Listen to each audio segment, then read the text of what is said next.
혹시 신앙생활하면서 내 믿음은 왜 이렇게 쉽게 흔들리지? 하는 생각 다들 한 번쯤은 해보셨을 거예요. 오늘은요, 그렇게 모래성처럼 쉽게 무너지는 믿음이 아니라 정말 반석 위에 세운 집처럼 단단하고 견고한 믿음을 만드는 아주 강력한 방법에 대해 이야기해 보려고 합니다. 아마 많은 분들이 공감하실 질문일 텐데요. 어떤 날은 막 믿음이 충만한 것 같다가도 또 어떤 날은 바람 한 번 불면 훅 무너지는 모래성 같고 도대체 왜 우리의 믿음은 이렇게 불안정하게 느껴질 때가 많은 걸까요? 여기에는 아주 근본적인 원인이 있습니다. 핵심 진단이 바로 여기에 있습니다. 우리 믿음이 흔들리는 가장 큰 이유는요, 성경을 서로 연결되지 않은 수많은 점들의 나열로 보기 때문이에요.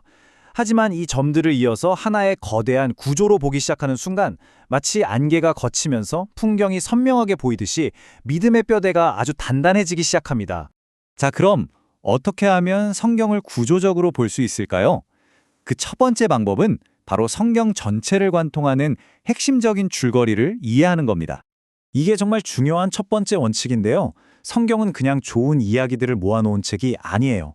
창세기부터 요한계시록까지 하나님의 거대한 구원 계획이 펼쳐지는 한편의 장대한 드라마인 거죠. 이 전체 스토리를 머릿속에 그리는 게 성경이라는 거대한 숲에서 길을 잃지 않는 거의 유일한 방법이라고 할 수 있습니다. 그리고 그 장대한 드라마의 뼈대가 되는 구조가 바로 이 네 가지 막입니다. 창조, 타락, 구속, 그리고 완성. 앞으로 성경 어디를 읽으시든 이 이야기는 이 네 단계 중에 어디쯤에 있는 거지? 이걸 생각하면 전체적인 흐름 속에서 그 의미를 파악할 수 있게 돼요. 이게 바로 성경이라는 지도를 읽는 가장 기본 중의 기본입니다.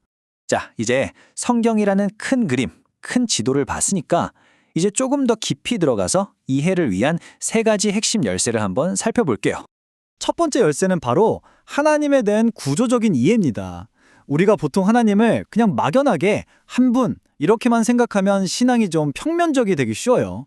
그런데 여기 보시는 것처럼 성부 하나님은 구원의 큰 그림을 설계하시는 설계자, 성자 예수님은 그 계획을 몸소 성취하신 실행자, 그리고 성령님은 그 완성된 구원을 바로 우리 삶에 적용시켜 주시는 적용자. 이런 역동적인 삼위일체 구조로 이해하면 성경 전체가 갑자기 입체적으로 확 살아나는 걸 경험하게 되실 겁니다. 다음은 우리 자신, 바로 인간에 대한 구조인데요. 흔들리지 않은 믿음은요, 우리의 지정의, 그러니까 지성, 감정, 의지, 이 세 가지가 균형을 맞춰서 함께 굴러가야 해요. 머리로 아는 것만 너무 많아지면 교만해지기 쉽고요. 감정에만 치우치면 기분에 따라 신앙이 널뛰기를 하죠.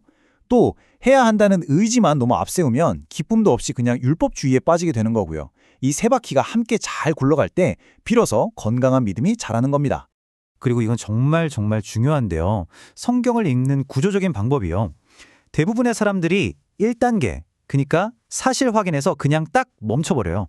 다윗이 골리앗을 이겼구나. 끝. 근데 거기서 멈추면 그냥 옛날 이야기, 그냥 지식일 뿐이죠. 그래서 그게 왜 중요한데, 그리고 한 걸음 더 나아가서 이게 오늘을 사는 나한테는 대체 무슨 의미가 있는 거지? 여기까지 가야만 비로소 말씀이 내 삶을 바꾸는 진짜 능력이 되는 겁니다. 자, 그럼 반대로 생각해 볼까요?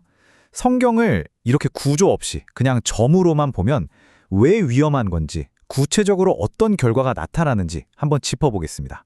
이런 구조, 즉 지도 없이는요, 수많은 말씀 속에서 길을 잃기가 너무 쉬워요.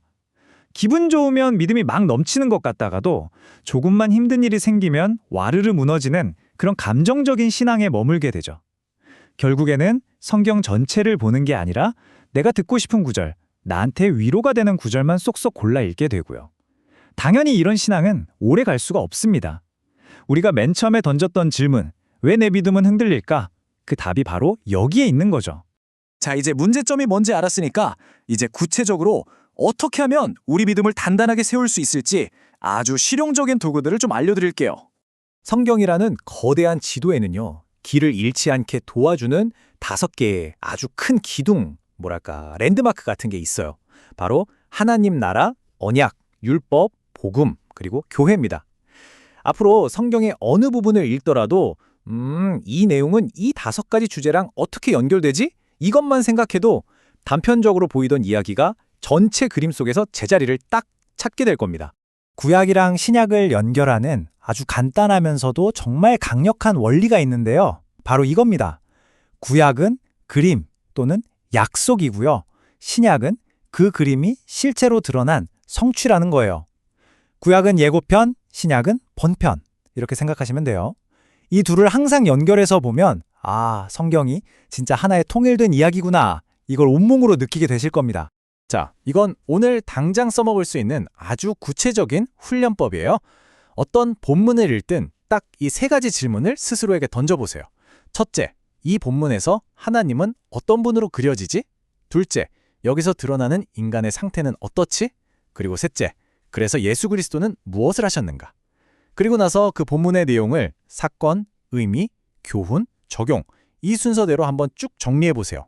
이걸 꾸준히 훈련하다 보면 어느새 성경을 구조적으로 보는 눈이 확 트이게 될 겁니다. 오늘 나눈 모든 이야기를 딱 한 문장으로 요약하면 바로 이거라고 할 수 있겠네요. 성경은 구조로 이해하고 믿음은 균형으로 살아야 한다. 성경의 큰 그림, 즉 구조를 이해하고 우리 삶에서는 지성과 감정, 의지의 균형을 추구하는 것. 이게 바로 흔들리지 않는 단단한 믿음의 핵심 비결입니다. 마지막으로 이 질문을 여러분께 한번 던져보고 싶습니다. 지금까지 그냥 흩어져 있는 점들처럼 보였던 성경 말씀이 이제 여러분의 인생 전체를 안내하는 하나의 거대한 지도로 보인다면 앞으로 여러분의 신앙 여정은 어떻게 달라질까요? 이 질문을 마음속에 품고 한번 깊이 생각해 보시면 좋겠습니다.